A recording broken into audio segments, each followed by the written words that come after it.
Everyone welcome to doctor Virendra BSc.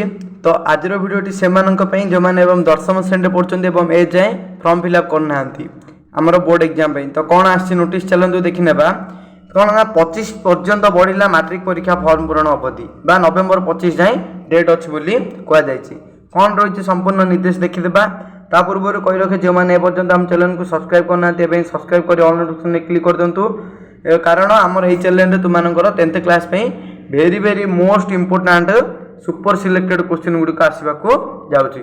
चलते video को start करवा कौन कही ना ओडिशा माध्यमिक शिक्षा परिषद बोर्ड द्वारा परिचालित 2025 मैट्रिक परीक्षा पूरण अवधि वृद्धि कराई। फॉर्म पूरण अवधि केबे ना आसंता 25 तारिख पर्यंत छात्र छात्री माने फॉर्म पूरण करेंगे बोली कहुई।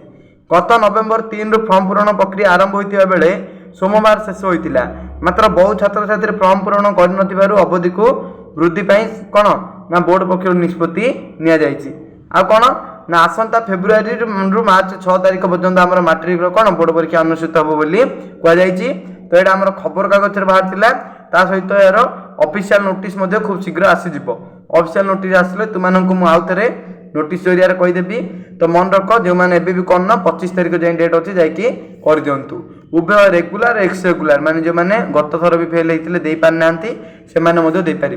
तो जब वीडियो इनफॉर्मेटिव होता है वीडियो को लाइक कर निज सांगसाथी मानू शेयर करेंगे एवं जिते शीघ्र पारे निज सांगसाथी मानू उभय चैनल जॉइन करेंगे कारण ये चैनल आम इंपोर्टेंट क्वेश्चन दिया जाऊँगी।